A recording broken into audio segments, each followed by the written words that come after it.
ያገለገላችሁን በገና በመደርደር በሚዲያ ክፍልም ያገለገላችሁ ያላችሁ ጌታ አብዝቶ ይባርካችሁ። እሺ እንዴት ናችሁ? እግዚአብሔር ይመስገን። የዳንኤል መጽሐፍ ምዕራፍ 11 እንግዲህ አላልቅ ብሏል። ኮምፕሌንት ካላችሁ ችግር የለም ቀስ ብላችሁ ንገሩኝ።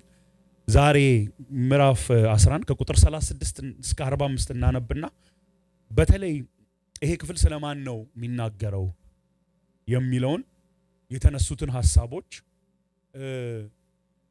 በተለይ አሳማኝ ነው ብዬ ደግሞ ያሰብኩትን ክፍል ማንነት እናገርና ምን ያደርጋል የሚለውን ኦቨርቪው ነው ማደርገው ዛሬ በተለይ ከ37 እስከ 45 ያለው እንደ ኦቨርቪው ይሆንና ኔክስት ዊክ ከ37 ጀምሮ ያሉትን ደግሞ ነገሮች እያወጣን እናያለን።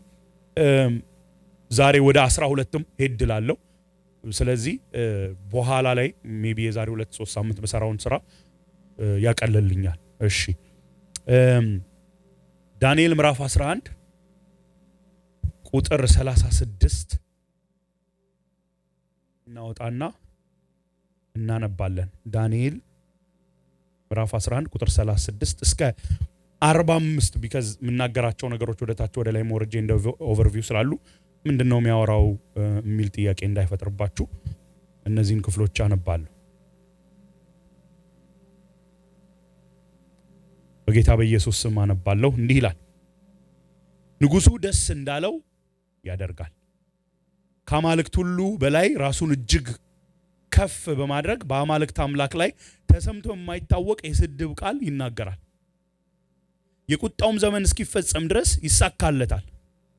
የተወሰነው ነገር ሁሉ መሆን አለበትና ሴቶች ለሚወዱት ሆነ ለአባቶቹ አማልክት ክብርን አይሰጥም። ማንኛውንም አምላክ አያከብርም። ነገር ግን ራሱን ከነዚህ ሁሉ በላይ ከፍ ያደርጋል። በእነርሱ ምትክ የምሽጎችን አምላክ ያከብራል።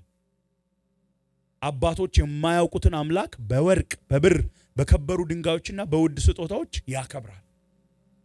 በባዕድ አምላክ እርዳታ ጽኑ ምሽጎችን ይወጋል። ለእርሱ የሚገዙትን በእጅጉ ያከብራቸዋል። በብዙ ሕዝብ ላይ ገዢዎች ያደርጋቸዋል። ምድሩን በዋጋ ያከፋፍላቸዋል። በመጨረሻው ዘመን የደቡብ ንጉስ ጦርነት ያውጅበታል።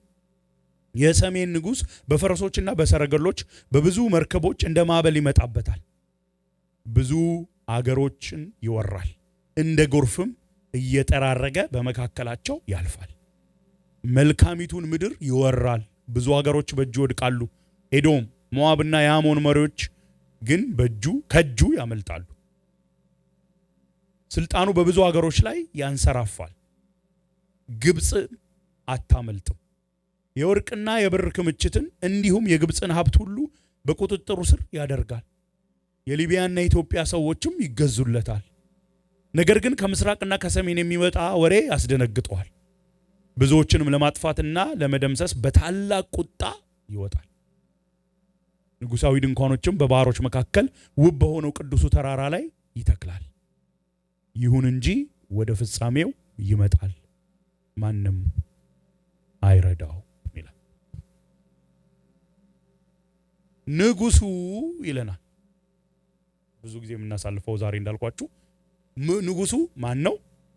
ደግሞ ምን ያደርጋል ብለን ንጉሱ ማን ነው ሲባል መጀመሪያ የሚነሳው ሐሳብ ከቁጥር 21 ጀምሮ ስናየው የነበረው አንጢዮኪዮስ the fourth ኤፒፋነስ የተባለው ንጉስ ነው።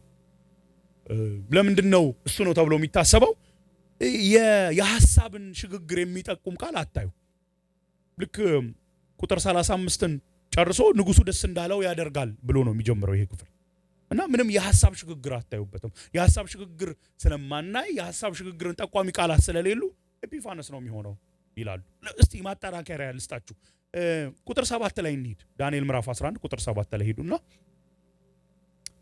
ከዘመዶቿ አንዱ ስፍራውን ሊይዝ ይነሳል። ከዘመዶቿ አንዱ ስፍራዋን ሊይዝ ይነሳል ይለናል። እዚህ ጋር ምንድነው የሚያሳየው? ሽግግር አያሳያችሁ? ስፍራዋን ሊይዝ ይነሳል አንድ ሰው እዚህ እየተሸጋገረ ነው። ኦኬ በፊት የነበረች በተለይ እዚህ ጋር ከዚህ በፊት ያነሳና ስለ በርኒቄ ነው የሚያወራው። ከዘመዶቹ አንዱ ሲል አይተናል፣ ወንድሟ ነው። በሷ ቦታ ይነሳል፣ ስፍራውን ይይዛል። ኦኬ ትራንዚሽን እናያለን እዚሁ ክፍል ላይ ሽግግር እናያለን። ቁጥር 20 ላይ እንሂድ። በእርሱ ቦታ የሚተካውም የመንግስቱን ክብር ለማስጠበቅ ግብር አስገባሪ ይልካል። ምን ብሎ ነው የሚጀምረው? በእርሱ ቦታ የሚተካው። አሁን ምን ታያላችሁ? ሽግግር ታያላችሁ አይደል? አንዱ በሌላ ሲተካ ታያላችሁ። እዚሁ ምዕራፍ 11 ላይ ነው። ቁጥር 21ን ተመልከቱ። ቁጥር 21 ደግሞ በእርሱ ፋንታ የተናቀው ሰው ይነግሳል። ቅድም ቁጥር 20 ኤጲፋነስ ዘሰርድን የሚተካው ሰው ይነሳል ነው የሚላል። እዚህ ጋር ደግሞ 21 ላይ ደግሞ እንዴት ስለ ኤጲፋነስ አራተኛው እንደመጣ ነው የሚናገረው። በተደጋጋሚ ዳንኤል ምዕራፍ 11 ብቻ እንኳን ይዘን ስናይ ሽግግር እናያለን። በእርሱ ቦታ በእርሱ ፈንታ ቦታ የሚይዝ ይላል። በዚህ ቁጥር 36 ላይ ስትመጡ ግን ምንም ሽግግር አተው ከ35 እንደቀጠለ ነው የሚመስለው። ንጉሱ ደስ እንዳለው ያደርጋል ብሎ ይጀምርልን። ስለዚህ ይሄ ኤጲፋነስ ዘፎርዝ ነው ብለን ወደ መደምደም ልንሄድ የሚያስችል ነገር አለ። የሚያስችል ያልኩት ደግሞ አይደለም የሚያስብል ደግሞ ሐሳቦች ኤጲፋነስን አይደለም እዚህ ጋር የሚያነሳው የሚያስብሉ ደግሞ ሐሳቦች አሉ። አንዱ ከዚህ በኋላ ከቁጥር 36 ያነበብናቸው ክፍሎች አሉ አይደል? ቁጥሮች ላይ የተጠቀሰው ክፍል ኤጲፋነስ በህይወቱ ከሆነበት ጋር ታሪኩ አይገጥም። ትዝ ካላችሁ ያለፉትን ብዙ ሳምንታት ምን እያደረግን ነው ስናይ የነበረው? ክፍሉ የሚለውን እናይና ታሪክ ላይ ምን ሆነ እንደዚህ ሆነ አይደል? እንደውም ስንገረም ነበር። አስቀድሞ ከስንት መቶ ዓመታት በፊት የተናገረው ኢንዲቴል ተፈጸመ እያልን ፕሮፌሲውን ይህንን እናይና ታሪክን ሄደን ስንመረምር ማች እያደረግን እየገጠምን ነው ስናይ ነበር። ከ36 ጀምሮ ያለው ግን እስከ 45 የማይገጥሙ ነገሮች አሉ። ለምሳሌ ከቁጥር 36 እንኳን ስንጀምር ከአማልክቱ በላይ ራሱን ከፍ ያደርጋል። ኤጲፋነስ ራሱን ከፍ አድርጓል፣ ምንም ጥያቄ የለም። ስሙ እንኳን ኤጲፋነስ ማለት ኤፒፋኒ ከሚለው መገለጥ ከሚለው ጋር ነው እና እንደ መለኮት ተወካይ ነው ራሱን የሚያየው ብያችሁ ነበር። ግን ከአማልክት በላይ ከፍ ከፍ ግን ሲያረግ እናያለን ወይ የሚለው በጣም ያጠያይቃል። ምክንያቱም እስኪሞት ድረስ ታሪክን ስትመረምሩ ዜውስ ለተባለው አምላክ በጣም ተሰጥቶ ነው የምናየው። ኢቭን ምን አለን ባለፈው ስናይ በቤተ መቅደስ ውስጥ ራሱ ሐውልት አስቆሞ የለ የዜውስ የሚባለው አምላክ እሱ የሚያመልከው ሐውልት አቆሞ ነው። ታሪክን ሄደን ስንመረምር ራሱን እንደ አማልክት ተወካይ አድርጎ ቢያይም ደግሞ ሲያመልክ ደግሞ እናያለን። ስለዚህ ራሱን ከአማልክት በላይ ከፍ ከፍ አድርጓል ለማለት እርግጠኛ ለመሆን ይከብዳል። አንድ ሁለተኛ ቁጥር 42 ላይ ደግሞ ግብጽም አታመልጥም ከሱ ግብጽን አታመልጥም ሲል እናያለን። ስልጣኑ በብዙ ሀገሮች ላይ ያንሰራፋል፣ ግብጽም አታመልጥም። የወርቅና የብር ክምችቶች እንዲሁም የግብጽን ሀብት ሁሉ በቁጥጥር ስር ያደርጋል። የሊቢያን የኢትዮጵያን ሰዎች ይገዙለታል። ከላይም የነበሩትን ሐሳቦች ስናይ ብሪሊ ታሪክን ሲመረምሩ ይሄ በኤጲፋነስ ጊዜ የሆነ አይደለም ይላል።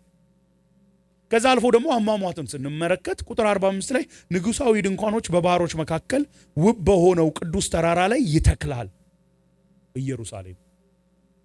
ይሁን እንጂ ወደ ፍጻሜው ይመጣል፣ ማንም አይረዳውም። የኤጲፋነስ ዘፎርዝ አጨራረስ ግን እንደዚህ አይደለም። ባለፈው እንዳየነው ወደ ኢራን አካባቢ ሄዶ ነው የሞተው። ሶ በኤጲፋነስ ዘፎርዝ ህይወት የሆኑትን ነገሮች ሄደው ታሪክ የሚያስተምሩ መጽሐፍ ቅዱስ በተለይ አስተማሪዎች ሄደው ሲመረምሩና ይሄንን ክፍል ሲመረምሩ ነው ይሄ ስለ ኤጲፋነስ ዘፎርዝ አይደለም የሚናገረው ይላሉ። አንዱ መነሻቸው ይሄ ነው። ሁለተኛ አንድ ሰው ያነሳው ነጥብ ለኔ ስትራይክ አደረገኝ። ሞንትጎመሪ ቦይዝ የሚባል ጥሩ ኤክስፖዚተር ነበር የዛሬ 26 ዓመት ገደማ ወደ ጌታ ሄደና ምን አለ፣ እዚህ ክፍል ላይ ብዙ ሐሳቦች ነው የተነሱት፣ ብዙ ፍቾች አሉ እና ብዙ ሰዎች አይስማሙ እና ይሄ እንደውም የሚያሳየው ገና ለወደፊት ሊሆን ያለ ነገር ስለሆነ ነው ብዙ ሐሳቦች ሊመጡ የቻሉት።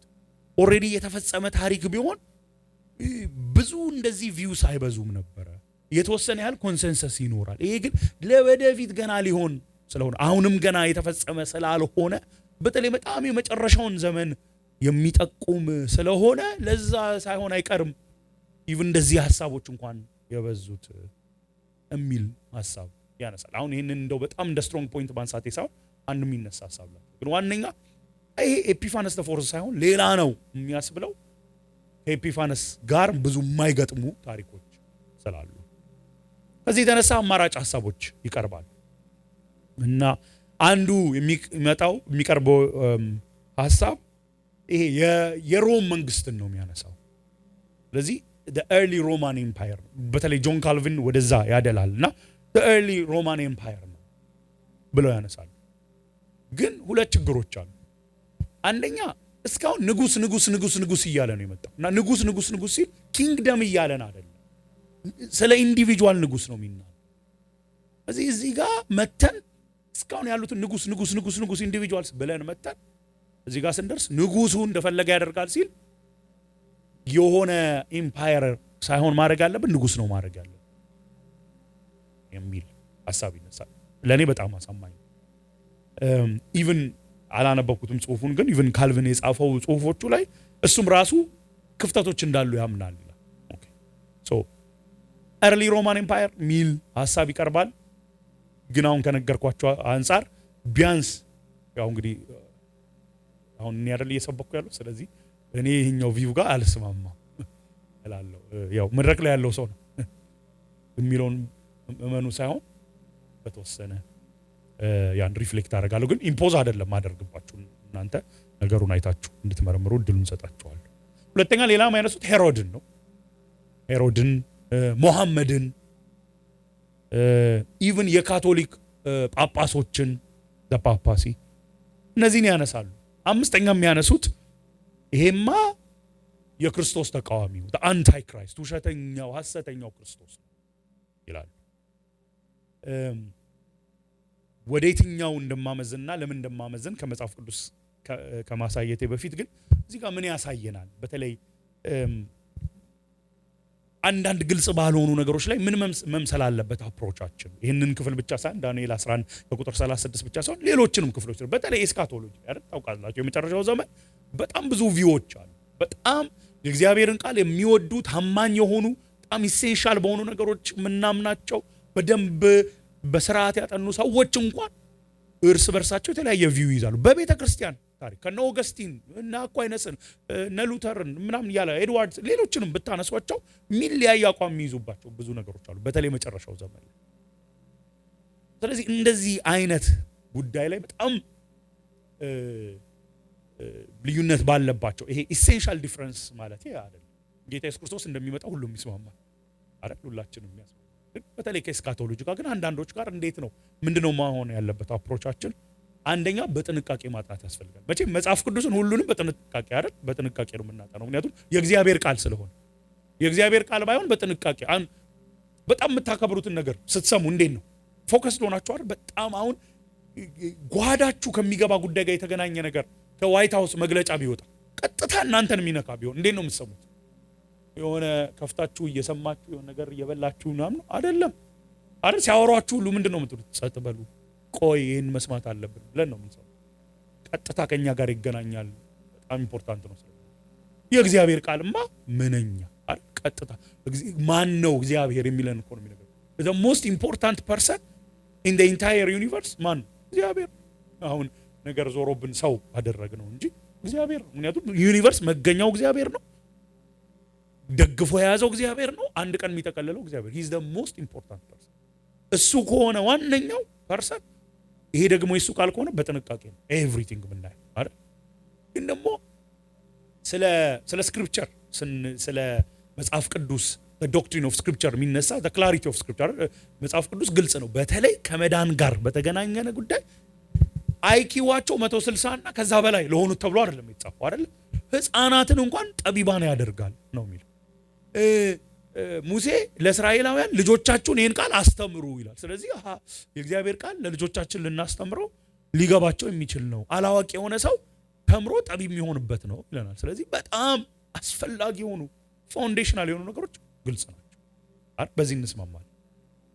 አንዳንድ ግን ከመጽሐፉ ችግር ሳይሆን ከኛ ሊሚቴሽን አይደል ከኛ ሊሚቴሽን የተነሳ ከካልቸሩም ከጊዜውም አንፃር ከመራቃችን የተነሳ የሚያስፈልገውንም ደግሞ የእውነት እናውራ ከተባለ ጥረት ስለማናረግ አንዳንድ ነገሮች ግልጽ ማይሆኑልን አሉ አይደል። ጴጥሮስ እኮ ራሱ ይላል ስለ ጳውሎስ ሲናገር ወንድማችን ጳውሎስ በጻፈው እኔ በጣም ዘጋ አይ ፋይንድ ኢት ቬሪ ኢንትረስቲንግ ሐዋርያው ጳውሎስ አለ ማለቱ ይገርመኛል። ለከቺ ሐዋርያ አስተማሪ ፓስተር ነው መጠሪያ አይደለችም። ሳይድ ኖት ያዙልኝ። ግን ወንድማችን ጳውሎስ በተሰጠው ጥበብ በጣም እዚህ ጋር ይገርም እሱ ደግሞ የሚሰጣለ ጥበብ ስለዚህ ከጳውሎስ አይደለም የጳውሎስ ደብዳቤ ለካ ከጳውሎስ አይደለም ለሱ ጥበብ ይሰጣል። ግን የጻፋቸው በተለይ ስለ መጨረሻው ዘመን አንዳንድ ግልጽ ያልሆኑ ነገሮች አሉ ይላል ጴጥሮስ ራሱ። አንዳንድ ስለ መጨረሻው ዘመን እየተናገረ ጳውሎስ ሁለተኛ ጴጥሮስ ነው አይደል በተለይ አድሬስ የሚያደርገው ምዕራፍ 2 እና 3 በተለይ ሲመጣ ስለ መጨረሻው ዘመን ነውና ጳውሎስ ወንድማችን ጳውሎስ በተሰጠው ጥበብ በጻፈው ክፍል ላይ አንዳንድ ግልጽ ያልሆኑ ነገሮች አሉ ይልና እነዚህ ግልጽ ያልሆኑትን ምን ያደርጋሉ ሰዎች ሆን ብለው ያጣመማሉ። ከዛ ኋላ መጨረሻቸው ምንድነው ይፈረድባቸው። ለመናገር ያሰብኩት ፖይንት ምንድነው ኢቭን ስክሪፕቸር እዛ ላይ ይነግረናል። አንዳንዱን ነገር በተለይ ከኤስካቶሎጂ አንፃር በደንብ ያልተረዳናቸው ነገሮች አሉ። ኢቭን ዳንኤል ምዕራፍ 12 ላይ ስንመጣበት ታያላችሁ አልተረዳሁም ይላል እሱ ራሱ ያልተረዳው ነገር እና መጽሐፉ ላይ አይደለም ችግሩ መጽሐፍ ቅዱስ ላይ አይደለም ችግሩ ማን ላይ ነው ችግሩ እኛ ላይ ነው። አእምሯችን ሊሚትድ ስለሆነ ከጊዜው አንፃር በተለይ በዚህ ዘመን ደግሞ ከትጋት ችግር የተነሳ ክፍተቶች ሊኖሩ ይችላል። እንደዚህ በሚሆንበት ጊዜ ቅድም ያልኩትን ኤምፋሳይዝ አድርጌ ይቀጥል ግን ስክሪፕቸር ግን በተለይ ከመዳን ጋር ከቅድስና ኑሮ ጋር በተያያዘ ግን ምንድነው ግልጽ ነው አይደል። መዳን በምንድነው የሚል ሰው በትክክል መጽሐፍ ቅዱስን በታማኝነት ካነበበ በክርስቶስ ኢየሱስ በማመን እንደሆነ ግልጽ ምንም ያጠራጥር ነገር እንዴት እንኑር ለሚለው ይመልስልን በቅድስና እግዚአብሔርን በመምሰል እንድንኖር የሚያስተምረን እንዳልኩት አንዳንድ ነገሮች ላይ ከኛ የተነሳ ክፍተት ቢኖርም ከቃሉ አይደል። ስለዚህ እንደዚህ በሚሆንበት ጊዜ የምናደርግ ቀደም አንድ ያልኩት በጥንቃቄና በተለይ ኤክስትራ ኮሽስ አይደል። አንዳንዱ በተለይ እስካቶሎጂ አሁን ብዙ ሰው ራእይን ማንበብ ይፈራል። በፍጹም ራእይን ለማንበብ መፍራት የለብንም አይደል። እንደው በሚቀጥለው ራእይን ነው አይደል የምንማረው በፍጹም እንደውም ይሄንን ቃል የሚያነብ የተባረከ ነው ይላል። እንደው it comes with a promise የሚያነብ የተባረከ ነው። ግን ምን ያስፈልገዋል በጣም ጥንቃቄ ግን ያስፈልገዋል አይደል። የሆነ ዝም ብለን ኦዲዮ እየሰማን ምናምን የምንሄደው አይደለም በተለይ ናሬሽንም ብቻ ስላልሆነ በጣም ስለዚህ በጥንቃቄ እንደዚህ አይነት ሐሳቦች ሲነሱ በጣም በጥንቃቄ ማጥናት ያስፈልጋል። ጥንቃቄ ይጠይቃል። ሁለተኛ ግን ትህትናም ይጠይቃል። ዶግማቲክ መሆን የለብን በቃ እኔ ያልኩት ነው ልክ ብለን የሌላውን አልሰማም ምንልባቸው ነገሮች አሉ። አሁን ደህንነት ላይ መጥቶ መዳን በክርስቶስ ነው ግን እኮ በጥምቀትም በመገረዝም ቢል አንድ ሰው አው እኔ እንደው ትሁት መሆን አለብኝ ስለዚህ ልክ ነህ አንልም ማንላቸው ነገሮች አሉ። አንዳንድ ግን ኦነስት የምንሆንባቸው ግን ቦታዎች አሉ አይደል።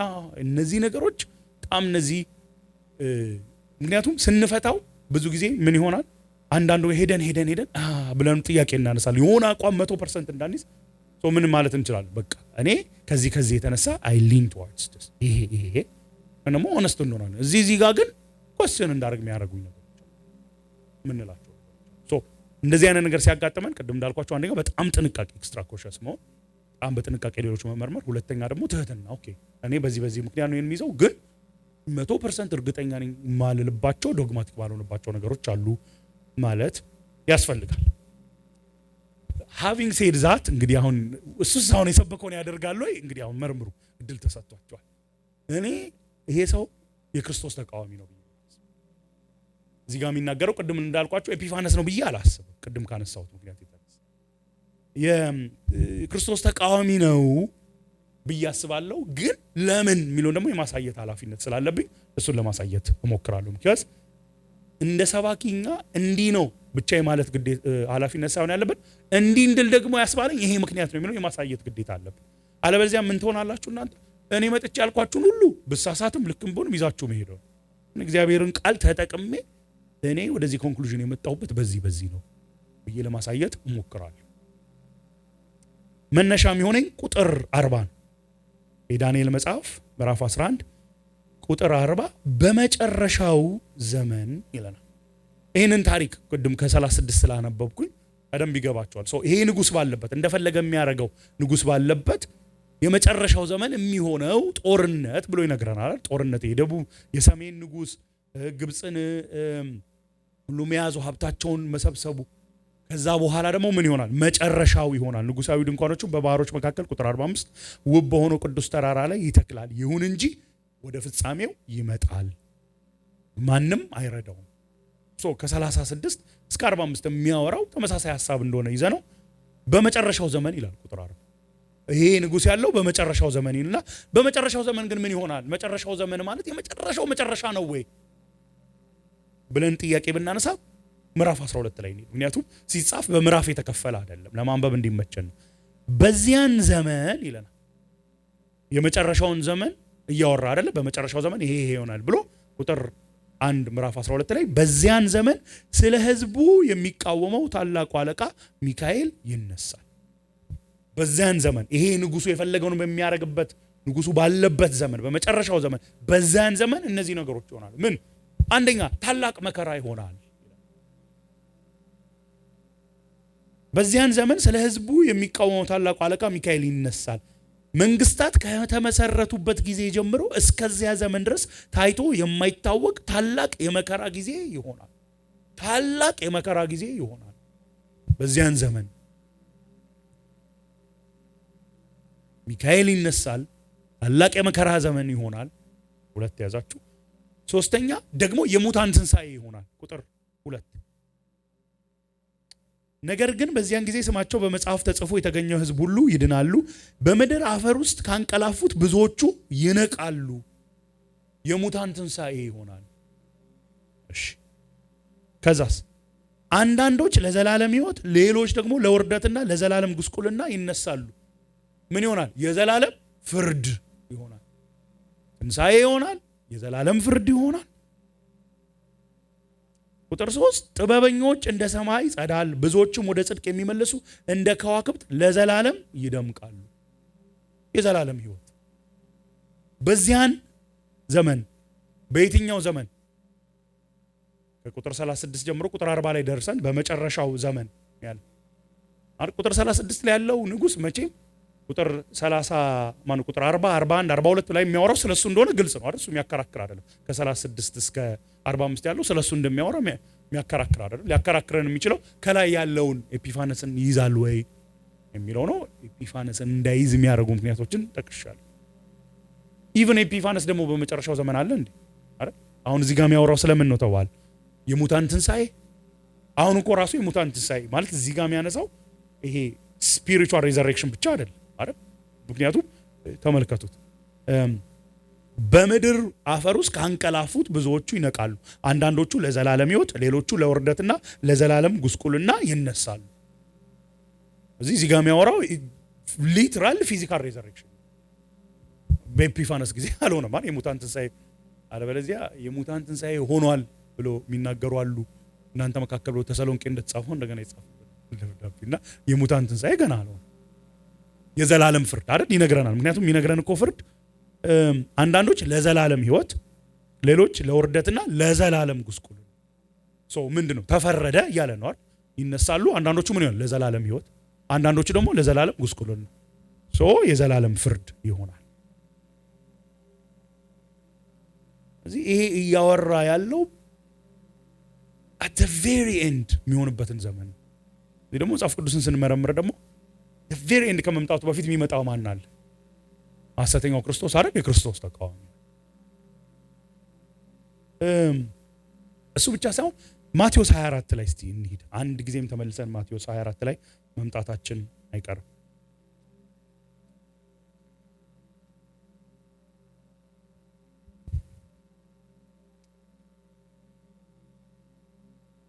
እኔ መጽሐፍ ቅዱስ በጣም የሚገርመኝ አንዱ ነገር እንደሆነ ታውቃላችሁ ወገኖች፣ በጣም ዲፕ ገብተን እናጥናው ካለን በጣም ዲፕ ነው አይደል? የፈለግነውን ያህል ብንሄድ በጣም ጥልቅ ሊሄድ ይችላል።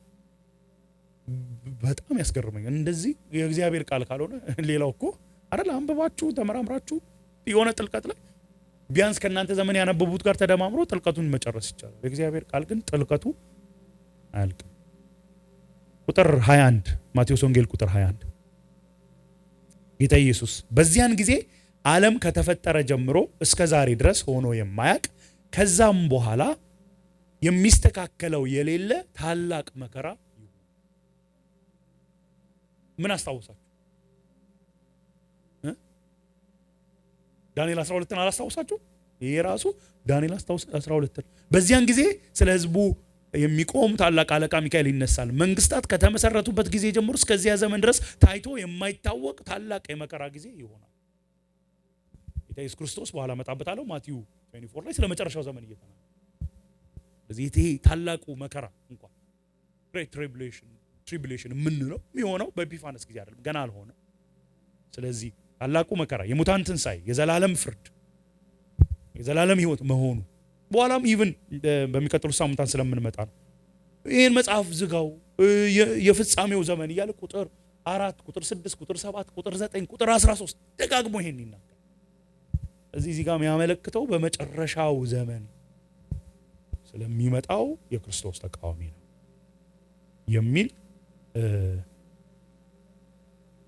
አቋም አለ። በትህትና ነው ወይ ያስከው? እንግዲህ በኋላ ስጠይቁኝ ጥያቄውን እና I think ይሄ really honest ከሆነን በጣም very convincing ይመስለኛል። ሙሐመድ ነው ሄሮድ ነው ለማለት በጣም ይከብዳል። definitely ሮማን መንግስት ነው ለማለት ይከብደኛል። አንድ ሐሳብ ከዚህ ጋር ልንገራችሁ። እንግዲህ ያው የትምህርት ጥቅሙ ይሄ አይደል፣ ሰፋ ያሉ ነገሮችን መናገር ስለሚቻል የመጽሐፍ ቅዱስ ትንቢት ላይ አዲስ ኪዳን ብሉይ ኪዳን ላይ I just learned ይሄን ክፍል ሳጠና የተማርኩት ነገር መጽሐፍ ቅዱስ አስተማሪዎች ቴሌስኮፒንግ የሚሉት ነገር አለ። ቴሌስኮፕ ታውቃላችሁ አይደል? አይታችሁ ታውቃላችሁ? ቴሌስኮፕ ብዙ ጊዜ ስታዩት አንድ ነው የሚመስለው። ከዛ ምን ያደርጉታል? ይከፍቱታል፣ ሌላኛው ፓርት ይወጣል። ይከፍቱታል፣ 3 ይሆናል። ተጋውተና ከዛ ላይ ስትመልሱት ይገባል። ልክ ነው እንደማይክ ስታወጡት አለ ከውስጥ ስታወጡት ሌላ እና ይሄንን ወስደው ኮላፕሰብል ቴሌስኮፕን ባህሪ ወስደው ኮላፕስ የሚያደርገውን የሚሰበሰበው ማለት ነው። ቴሌስኮፒንግ የሚሉታል ምንድነው?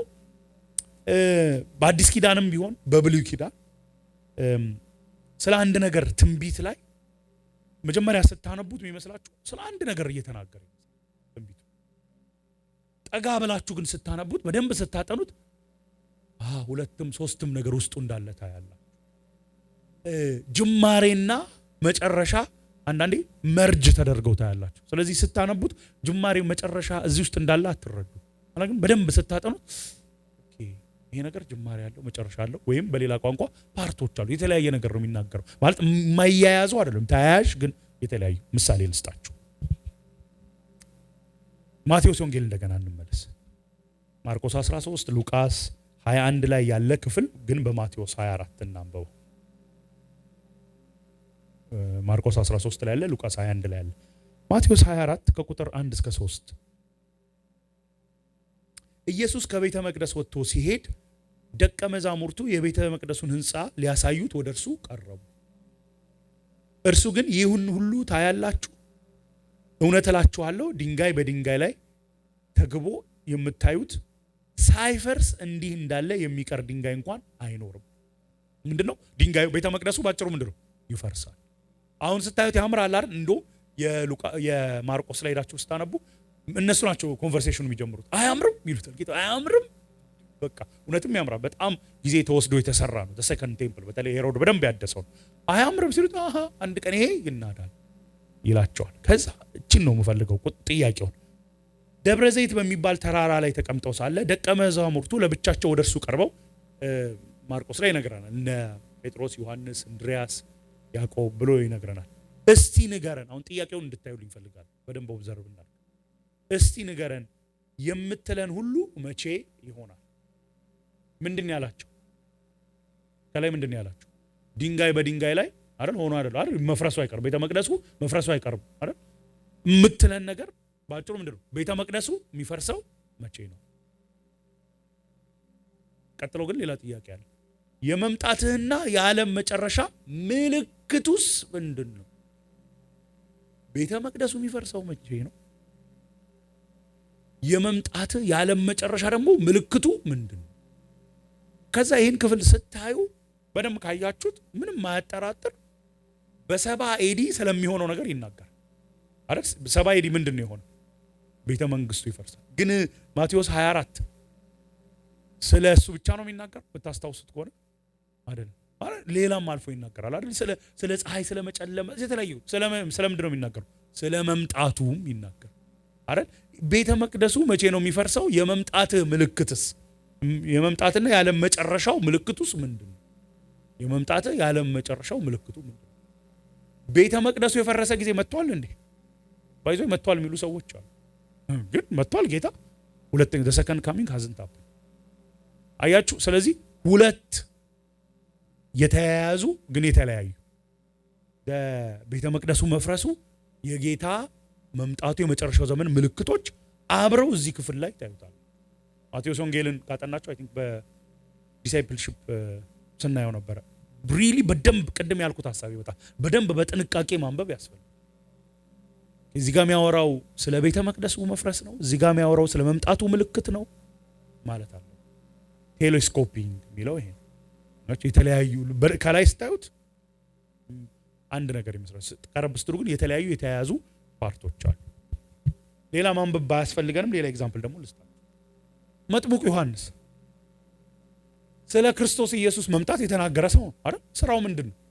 መጥምቁ ዮሐንስ ለምን መጣ? ዋትስ ሂዝ ሚሽን ስትሉ ምንድነው? መንገድ መጥረግ ነው አይደል? ለጌታ መምጣት መንገድ የሚጠርግ ነው። ይመጣል አለ። ሲመጣ ደግሞ ምን አለ? ይኸው አለ። አረ እንደውም ቦታህን ያዘ ሲባል እንደው ምንድን ያለው? አረ እንዴ እሱ ከፍ ይልኝ፣ እኔ ዝቅልኝ፣ እኔ እኮ ነግሬያቸዋለሁ መጀመሪያው ነው፣ እኔ መሲሁ ነኝ ብያቸዋለሁ ያለ ሰው። እስር ቤት ገብቶ ግን ምን አለ አይደል? የምትመጣው አንተ ነህ። እቺን በብዙ አንዳንዴ ሰው ሌት ሲሆንባችሁ ትጠቀሙታላችሁ አሉ።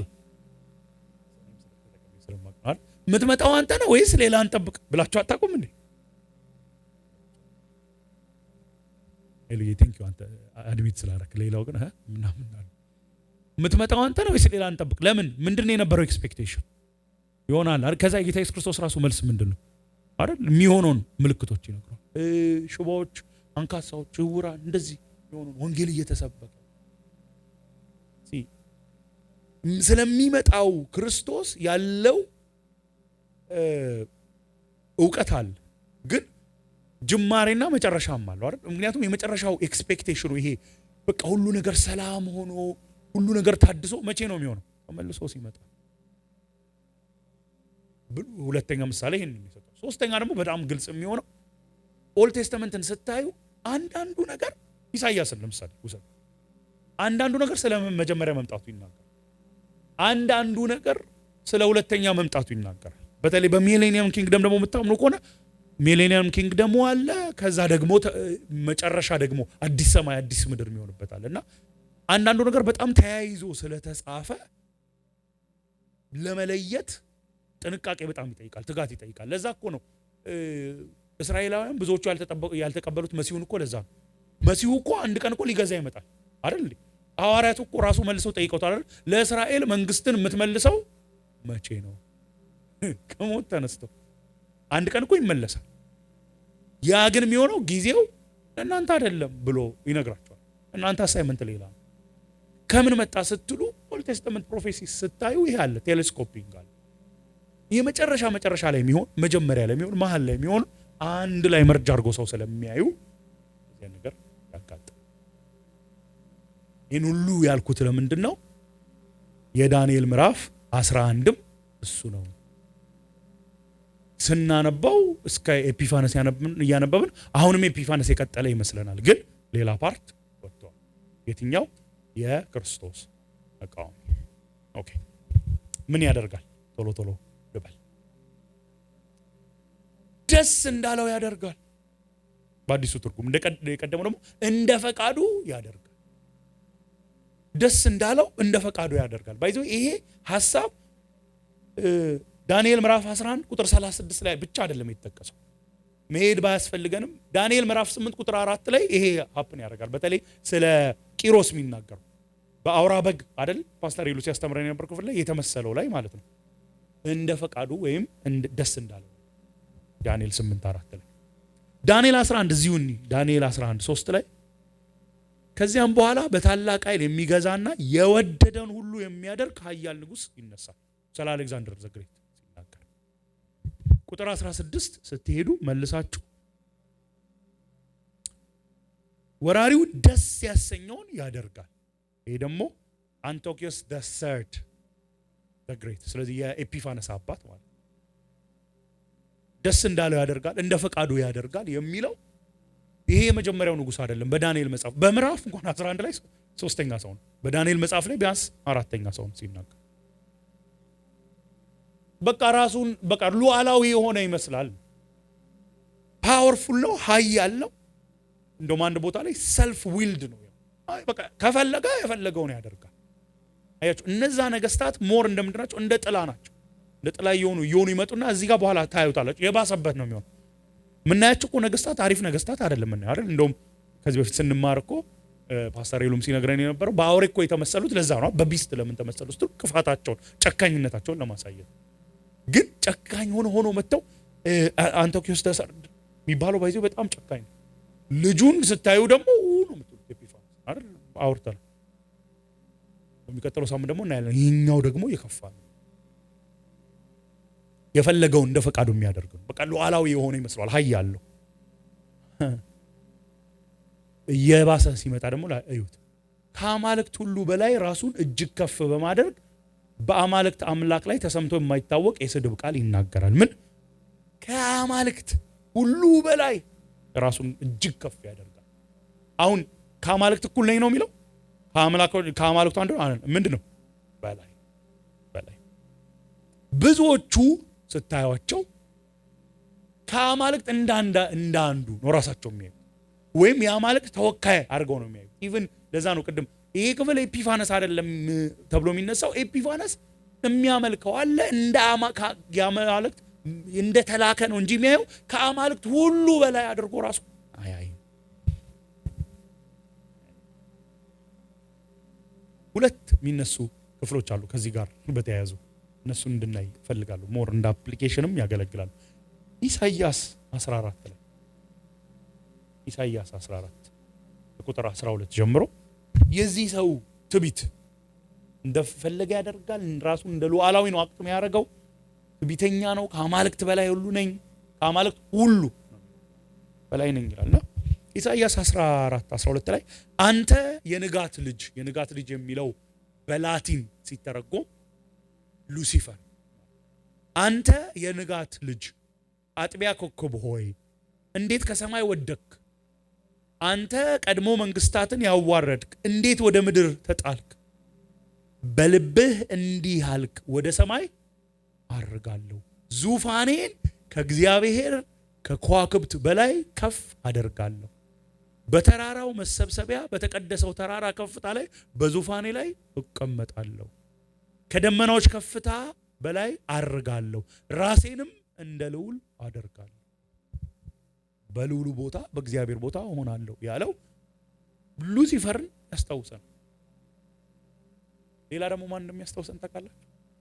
ዘፍጥረት ምዕራፍ 3 ቁጥር 5 ላይ እግዚአብሔር አምላክ ይህንን ፍሬ እንዳትበሉ የከለከላችሁ ለምንድን ነው አለ? እንደርሱ እንደምትሆኑ ስለሚያውቅ።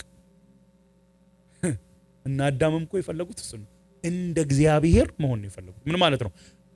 ለማንም ተጠሪ መሆን አይፈልጉ፣ አካውንተብል መሆን አይፈልጉ፣ ከማንም ስር መሆን አይፈልጉ። ኢንዲፔንደንት፣ ብዙ ጊዜ እንደምንለው መፈንቅለ እግዚአብሔር ነው የፈለጉ። ዳንኤል ምዕራፍ 11 ተመለስ። የስድብን ቃል በአማልክት አምላክ ላይ ይናገራል፣ ይሳደባል።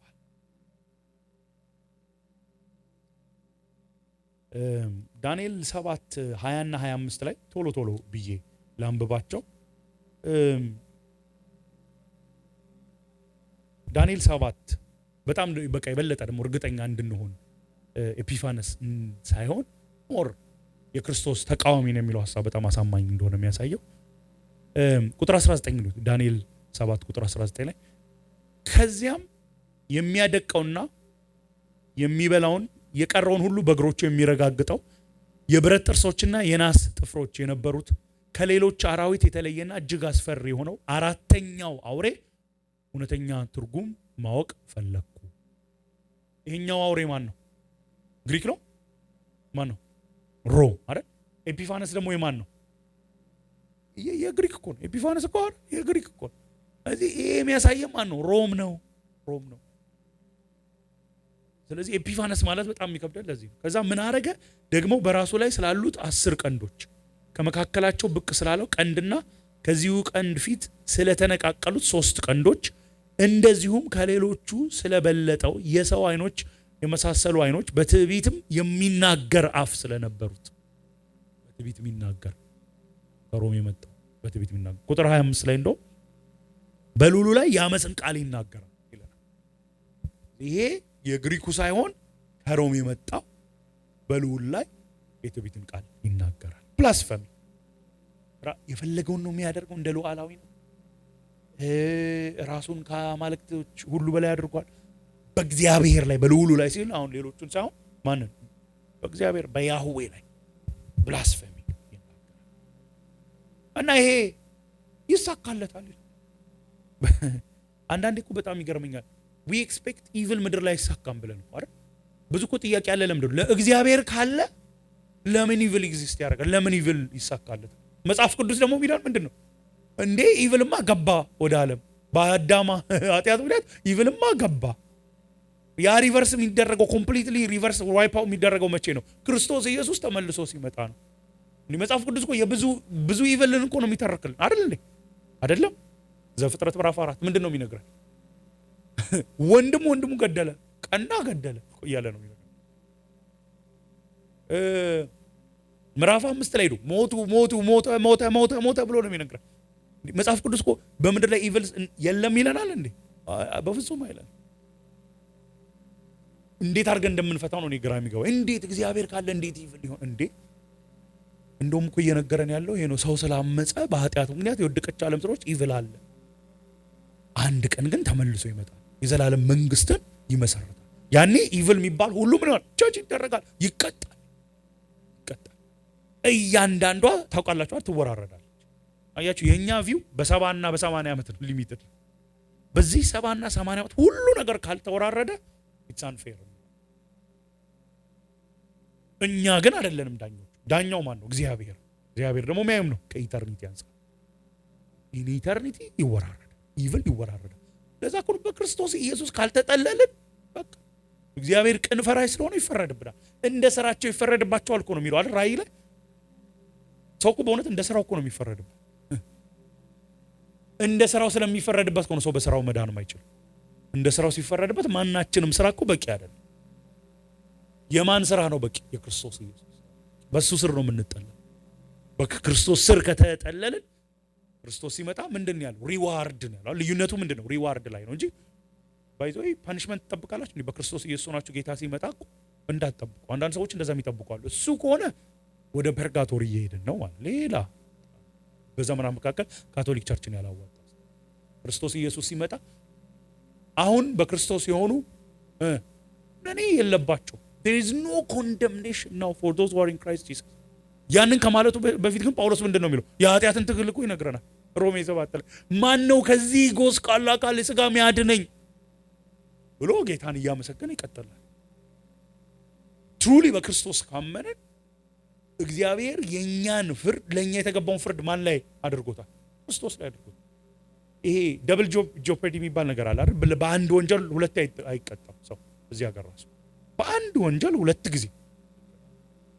ኦልሬዲ በክርስቶስ ያመነ ሰው ክርስቶስ ያንን ኩነኔ ተኮንኖ ተቀጥቶ አይደል በእኛ ቦታ ሞቶልናል። በክርስቶስ እውነት ያመነ ሰው ክርስቶስ ሲመጣ ወይኔ ያጠፋኛል አይደለም መጣልኝ ነው።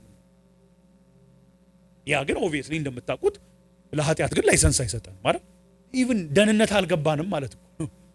ማለት ከኃጢአት ባርነት አውጥቶን ተመልሰን ባሪያ እንሁን ካልን ኳስችን ማድረግ አለ። ምንድነው አመለካከት? እንደውም እኮ ለኃጢአት እንደሞታችሁ አታውቁም ወይ? እንደውም ቲቶ ደግሞ የሚነግረን ለበጎ ስራ የሚተጉ ሰዎችን ለራሱ ሊበጃቸው በእኛ ቦታ ሞተ እኮ ነው። ሪሊ ደህንነት ሲገባን አይ በቃ በክርስቶስ አምኜ ድኛለሁ፣ ስለዚህ ኢትስ ኦኬ አይ ካን ሊቭ ዘ ዌይ አይ ዋንት ቱ አይደለም። አይደለም። ሪሊ እኮ ደህንነት እኮ የኃጢአትን አስከፊነት እኮ በማወቅ ነው የሚጀምረው አይደል? በቃ እኔ እንደው ሲኦልን ላምልጥ ብለን እኮ አይደለም ጌታ ስር እኮ የምንገባው። መንፈስ ቅዱስ ሲያበራልን የእግዚአብሔርን ስታንዳርድ ቅድስናውን አይተን የኛ ኃጢአተኝነት ይገባናል። ከዚህ የተነሳ እናዝናለን። ይህንን ቅዱስ ደግ አምላክ ማሳዘናችን ያሳዝነናል፣ ግሪቭ ያደርገናል። ንስሐ እኮ ይሄ ነው። ኮንቨርዥን መለወጥ እኮ ይሄንን ያካል። ይሄን ካደረግን ይሄን ስናደርግ ደግሞ ምን እናደርጋለን? ዝም ብሎ ግሪቭ አድርጎ መቅረት ብቻ ሳይሆን ደግሞ ምን እናደርጋለን? በክርስቶስ ደግሞ እናምናለን። እሱ ደግሞ በቂ ነው ብለን እናምናለን። ሪፔንታንስ ኤንድ ፌይት። እዚህ በክርስቶስ ስር ስለሆነ የሆነ ሰው ኩነኔ የለም። በክርስቶስ ስር ያልሆነ ግን እንደ ስራ ይፈረድበታል። የማንም ስራ በእግዚአብሔር ፊት በቂ አይደለም። ክፉ ይሄ የሚያደርገው ይሳካለታል ይላል። እንደፈለገው ያደርጋል፣ ይሳካለታል። እንደፈለገው ያደርጋል፣ ይሳካለታል። ለሁሌ ግን አይደል። የቁጣው ዘመን እስኪፈጸም ድረስ አለች ዘመን። ደግሞ አንዳንድ ሰዎች የሚፈታት የቁጣው ዘመን በቃ የእግዚአብሔር ጀጅመንት የሚመጣበት እሱ ብቻ ሳይሆን ደግሞ የሱ የቁጣው ዘመን ያቺ ትሪቢዩሌሽን እግዚአብሔር ደግሞ በቀሩት ላይም እየፈረደ ነው። ምክንያቱም ራእይ እኮ ስታዩ በጣም የሚገርም እግዚአብሔር አምላክ በተለያዩ ቸነፈሮችን ልኮ ቀጣቸው። ይሄን ያህል ሞቱ ይልና ምን አረጉ ይላል? የቀሩት እግዚአብሔርን ተሳደቡ። የሰው እኮ ኢቭል አይደል? ማት ሰው በጅምላ ሲሞት ሲጠፋ እግዚአብሔር ሲፈርድ እያዩ በተለይ እኔ የምረዳው በትሪቢዩሌሽን ጊዜ ነው። እንደ መመለስ ጭራሽ ይሳደባል። በለኛ ዘመን እስክትፈጸም ድረስ ይሳካል። እዛ ቀጥሎ ያሉትን በሚቀጥለው ሳምንት እናያለን። የሚነግረን ነገር አለ። አንዱ የሚነግረን ሶስት ነገር ቢያንስ ይነግረን። ኒው ሪሊጂየስ ኦርደር ይኖራል። አዲስ ሌሎች የማይታወቁ አማልክት ያ ኒው ሪሊጂየስ ኦርደር ስለ የስልጣን ረሃቡ ይነግረናል። እየሄደ እየወረረ የፖለቲካም የሃይማኖትም የኢኮኖሚም አንዱ እኮ የክርስቶስ ተቃዋሚ እሱን አይደል የሚያደርገው? ኢኮኖሚውንም ይቆጣጠር፣ ሃይማኖቱንም ይቆጣጠር፣ በጦርነት ፖለቲካውንም ይቆጣጠር። በተለይ ራእይ ጋር ስናነበው ይህ ክፍል የክርስቶስ ተቃዋሚ ስጨርስ እንደፈለገው ያደርጋል የሚለውን ሳይ እኔስ ነው ያልኩት። እኔስ የክርስቶስ ተቃዋሚ ጥላ የሆኑ አሉ አይደል? ምን አለ ኤጲፋነስ ጥላ ነው የክርስቶስ ተቃዋሚ። እሱ ብቻ ሳይሆን ይሄ የክርስቶስ ተቃዋሚ መንፈስ አሁንም ይሰራል ይለናል ዮሐንስ አይደል? ይሄ የክርስቶስ ተቃዋሚው መንፈስ የሚሰራባቸው ምሳሌ የሆኑ አሉ ሰዎች። ደግሞ የእውነተኛው ክርስቶስ ደግሞ ምሳሌዎች አሉ። እኛ ክርስቶሶች ነን እኮ ሳይሆን ምን የሱን ባህሪ የሚያሳዩ ግን አሉ። የሱን ደግነት፣ የሱን ቸርነት፣ የሱን ምሕረት፣ የሱን ፍቅር የሚያሳዩ አሉ። እኔስ ደስ ያለውን ያደርጋል የሚለው እንደ ፈቃዱ ያደርጋል። አሁን ከፓወር አንጻር ተውትና ማለት ነው። በንግስና የሚለውን እንተውና ያው አፕሊኬሽን ስለሆነ the way I live ቢያንስ በኔ ህይወት ላይ የተወሰነም ቢሆን ስልጣን አለ አይደል? እንዴት ነው የምኖረው? እንዴት ነው የምንኖረው? በእኛ ህይወት ላይ ማን ነው ስልጣን ያለው? እንደፈለግን ነው ወይ የምንናገረው? እንደፈለግን ነው ወይ ጊዜያችን፣ ገንዘባችን፣ ሪሌሽንሺፓችን? እኔ አሁን በዚህ ዘመን በጣም እየታዘብኩት ያለው እያስደነገጠኝ የመጣ ነገር አለ። በተለይ ከትዳር ጋር በተገናኘ ብድግ ብለው አማኝ ክርስቲያኖች አማኝ ያለው ነው ያገባል። እዚህ ደረጃ ደረስን። በቃ የፈለኩትን ነው ማገባው ላይ ደረስን። በቃ ትዳር ፈልጋለሁ፣ ከሌ አሪፍ ነው፣ በቃ እሱን ነው ማገባው። ከሊት አሪፍ ናት፣ እሷን ነው ማገባው ላይ ደረስን። ሪሌሽንሺፕ ፐርሱ ሲደረግ ከትዳር ጋር በተገናኘ በቃ ክርስትና ክራይቴሪያ ነምበር 1 ክራይቴሪያ ሆኖ ቀረ። በሌሎች ነገሮቻችን ላይ ራሱ who defines what's right? ባይዘው እና አዳም እኮ የፈለጉት ምንድነው? ይሄ ኢቭልና ጉድ የሚባለውን እግዚአብሔር ነበር የሚወስንላቸው። አሁን ምን ፈለጉ? እንደ እግዚአብሔር መሆን ፈለጉ። ምን ራሳቸው መወሰን። ቼክ ማድረግ አለብን። እነዚህ ባህሪዎች በህይወታችን ብቅ ብቅ እያሉ ነው። ራይት እና ሮንግን ሰውን ስንመክርም ይሆናል፣ በህይወታችን ስንኖርም ይሆናል። ማነው ዲፋይን የሚያደርግልን? እኛ የእውነተኛው ክርስቶስ ሪፕሬዘንታቲቭስ እንደሆንን ትልቅ ኮል በህይወታችን ላይ እንዳለ እናውቃለን። በተለምዶ የምንለው ነገር አለ አይደል? ኤንድ ኢትስ ኖት ሮንግ። እከሌ ላይ ትልቅ ጥሪ አለ እንላለን አይደል? እንላለን እከሌት ላይ አሜናት ሆነ ያሬዶ አንተ ላይ ሁሉ አማኝ ላይ በጣም ትልቅ ጥሪ እንዳለ ታውቃለህ። የክርስቶስ አምባሳደር ነው። ከሁሉ ጥሪ እኮ ይበልጣል። ግዴታ መድረክ ላይ መቆም አይደለም፣ ሊሆንም ላይሆንም ይችላል። ግዴታ ሐዋርያ መሆን ላይሆን ይችላል፣ ሊሆንም ይችላል። ግን ሁላችንም ላይ ትልቅ ጥሪ አለ። የክርስቶስ አምባሳደር ነው። ክርስቶስን ማሳየት። ምክንያቱም የክርስቶስ ተቃዋሚ መንፈስ እየሰራ ቤተ ክርስቲያንን፣ ቅድስናን፣ ጽድቅን የሚቃወም መንፈስ በደንብ ኦፕሬት እያደረገ ነው አይደል? ምንም ለየት ያለ መገለጥ ሁሉ ላይ አይጠይቅም። ነው በእውነት አውቃለሁ ወይ ለራሴ ቅድም ስል ነበር ትልቅ ጥሪ በኔ ህይወቴ እንዳለ፣ በኔ ላይ ትልቅ ጥሪ እንዳለ ክርስቶስን በመምሰል በመንፈስ ቅዱስ ኃይል ማደግ፣ እግዚአብሔር ክብር መሆን